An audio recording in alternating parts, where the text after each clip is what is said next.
Detroit has such a thriving jazz scene, then it was easy for me to be able to drive down into the city and sit in and take lessons with people and just really learn the history of the music. I guess my music, it's my savior in a way. It's a place that I can go to, or it's a language that uses no words but allows me to express some of my deepest feelings that maybe I would either be too fearful or not even aware that are there to express. So the music is my vehicle in which to do. Yeah, I think, people a lot of times we don't realize how music is really affecting us. Worked with Dr. Oliver Sacks on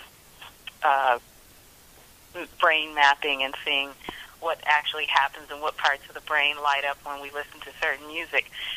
And what's really interesting is that music does have such an effect. It can help heal people, it can help people with pain. So it's a very powerful tool if it's used the right way. But there's no one music that has the same effect on everyone. So you really have to do some research with individuals and see what music they've grown up with. It's really interesting to see people that have dementia or Alzheimer's, or people that are making their transitions, and maybe they don't recognize their family, or they can't speak, or in a certain state, and you play music that is a part of their lives, their past, and they either remember all the words and can sing along, or you see them brighten up, and light up, or even if they're people that are in like a coma state, you can see their brain patterns change. And so it's whether we know it or not, music does have an effect on our moods and our and just it just has an effect, whether we feel it or not.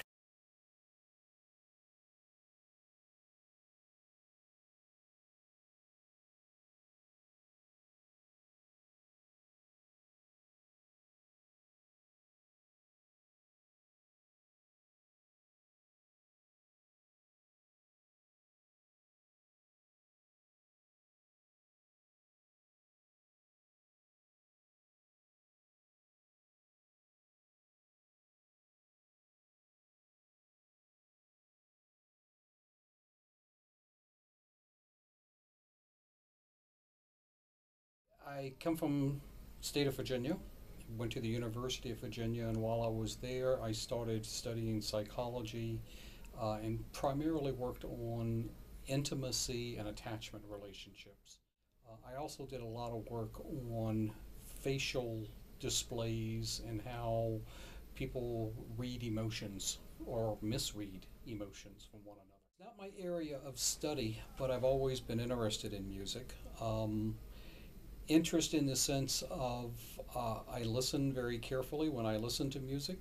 I'm not one of those folks who likes music in the background.